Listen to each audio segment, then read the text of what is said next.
안녕하세요. 동락석계 이현숙입니다. 이번 시간에는 비문학에 이어서 문학 독해 문제집 같은 메가스터디 문학 소개해 드리겠습니다. 역시 메가스터디 중학국어 문학 필수 개념 독해 연습 문제집입니다. 비문학과 마찬가지로 초급, 중급, 고급 3개로 분류되어 있습니다. 초급은 예비 중, 중1, 중2용이고요. 중급은 중1, 중2, 중3 중학교 재학 중인 학생들 대상입니다. 그리고 고급은 중2, 중3 그리고 예비 고등학생들이 풀 수 있는 문제집입니다. 문학 필수 개념을 집중적으로 학습할 수 있는 문제집이에요. 문학을 가르쳐 보면 가장 기본적으로 핵심적인 지식이 있어야 됩니다. 개념이라고 표현할 수 있죠. 근데 이 개념은 변화 발전이 되어야 돼요. 기존에 알고 있었던 개념으로 시와 문학을 자꾸 접하다 보면 풀이와 해석의 한계에 부딪힙니다.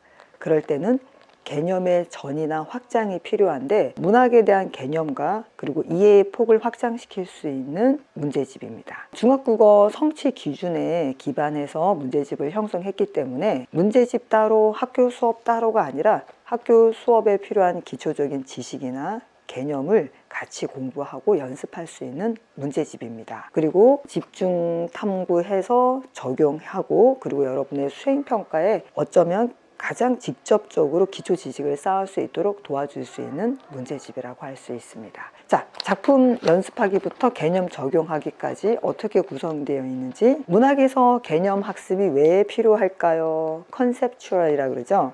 수학 개념을 모르면 문제를 못 풀고 또 영어도 개념을 모르면 지문을 읽지 못하죠. 탐구도 개념을 모르면 더 넓은 지식의 확장을 이룰 수가 없습니다. 국어도 마찬가지입니다. 시가 뭐고 수필이 뭐고 소설이 무엇인지 어떻게 해야지 그러한 작품들이 각각의 특성을 살릴 수 있는지 이 개념이 없으면 무조건 지식문을 많이 읽고 책을 많이 읽는다고 해서 확장되지는 않습니다. 그래서 개념이 중요하죠. 시 표현의 개념, 비유와 상징, 그리고 운율, 심상, 이미지 이런 식으로 시에서 꼭 알아야 될 필수 개념을 소개하고 있습니다. 그리고 화자, 시상의 전개, 시감상법, 마지막으로 고전 시가의 갈래까지 시와 관련돼서 표현, 운율, 이미지, 시적 화자, 시상 전개, 감상법, 고전 시가의 갈래까지 7개의 개념을 잡을 수 있고요. 소설과 관련해서는 등장인물, 그 다음에 갈등과 구성, 서술자와 시점,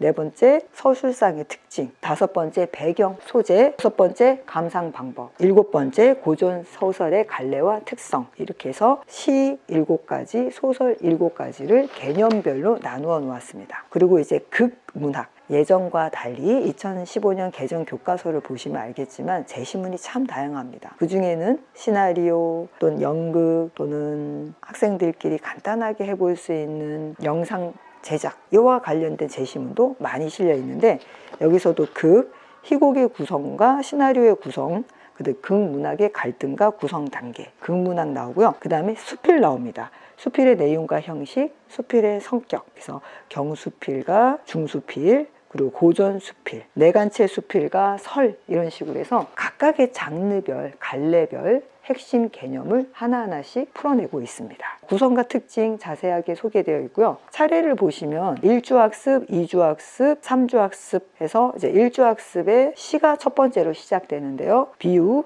직유, 은유 같은 표현법을 먼저 배웁니다. 이러한 필수 표현법을 배우기 위해서 김기택 시인의 맨발이라든지 오세영 시인의 유성 같은 작품이 실려 있습니다. 그리고 실전으로는 봄은 고양이로다 이장희 선생님의 작품을 분석하고요. 그리고 2일차에는 또다시 비유로서 의인과 환류가 들어가서 비유법에 쓰이는 대표적인 표현 방법을 하나하나씩 공부할 수 있습니다. 그리고 3일차에는 원형적, 간습적, 개인적 상징에 대해서 배우고 4일차에 운율에 대해서 외형률, 내재율, 음수율, 음보율 등을 배웁니다. 이런 식으로 시와 관련돼서 또 소설과 관련돼서 그리고 수필과 관련돼서 극과 관련돼서 필수 개념을 이렇게 1일차부터 8일차까지 하나하나 나눠서 배울 수 있습니다. 자, 필수 개념 미리 학습 시.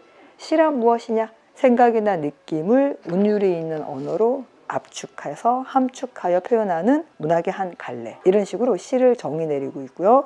또 그럼 시는 어떤 형식이 있느냐, 시어, 식구, 행, 연이 무엇인지 설명하고 있습니다. 여기서 보면요, 연은 하나 이상의 행이 모여 이루어진 의미의 단위, 덩어리, 행은 시를 이루는 한 줄 한 줄의 단위, 식구는 시어가 모여서 이루어지는 구절, 2어절 이상의 식구를 얘기하죠. 그 다음에 시어는 시에 사용되는 언어, 그래서 시어의 특징은 무엇이냐, 또 시를 구성하는 의미적 요소, 음악적 요소, 해화적 요소는 뭔지 시에 대한 기본 지식을 쌓고 표현 방법부터 하나하나씩 풀어나갈 수 있습니다. 두 번째 파트, 소설 파트 보시면요, 소설에서 인물의 유형이 뭐냐, 주동적 인물이냐, 반동적 인물이냐, 평면적 인물이냐, 입체적 인물이냐, 또 내적 갈등, 외적 갈등, 갈등은 어떻게 펼쳐지는가, 또 발단, 전개, 위기, 절정, 결말, 즉 갈등은 어떻게 구성돼서 하나의 작품으로 이루어지는가, 또 1인칭 주인공이냐 3인칭이냐, 그래서 1인칭 주인공이냐 관찰자냐, 3인칭 전지적 작가냐 제한적 작가냐, 그리고 소설에 나타난 비유와 상징은 어떻게 문학 작품을 아름답게 표현하고 있느냐 등 소설과 관련된 주제가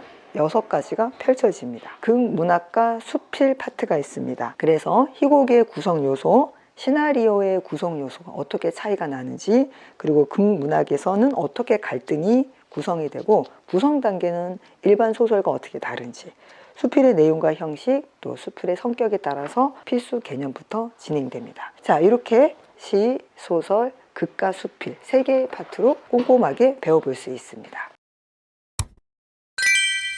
자, 메가스터디 중학 문학 필수 개념 독해, 저는 지금 초급용을 들고 있습니다. 초급, 중급, 고급. 개념이 중요합니다. 국어 학습에 있어서 확실하게 개념을 잡으시고 차분히 실력을 쌓아갈 수 있도록 도와드리는 메가스터디 초급용 문제집입니다. 독해 문제집을 많이 풀어보시는 것도, 지문을 많이 읽어보시는 것도 생각의 깊이를 확장시키고 공부에 도움이 됩니다. 더 좋은 건요, 여기서 읽어보신 지문이나 여기서 보신 좋은 시인의 작품을 하나의 시집으로, 하나의 소설의 권으로 아예 전체를 읽어보시는 것도 상당히 좋습니다. 내가 어떤 문학 작품을 읽을까, 내가 어떤 시인의 작품을 한번 읽어볼까 고민하신다면 문학 독해 문제집에서 한번 샘플로 풀어보시고, 아, 이 작품 괜찮다 싶으면 원작으로 읽으시는 것도 추천드립니다. 모든 문제집, 특히 독해 문제집은 파이널 날짜를 잡으시고 하루에 몇 문제 혹은 일주일에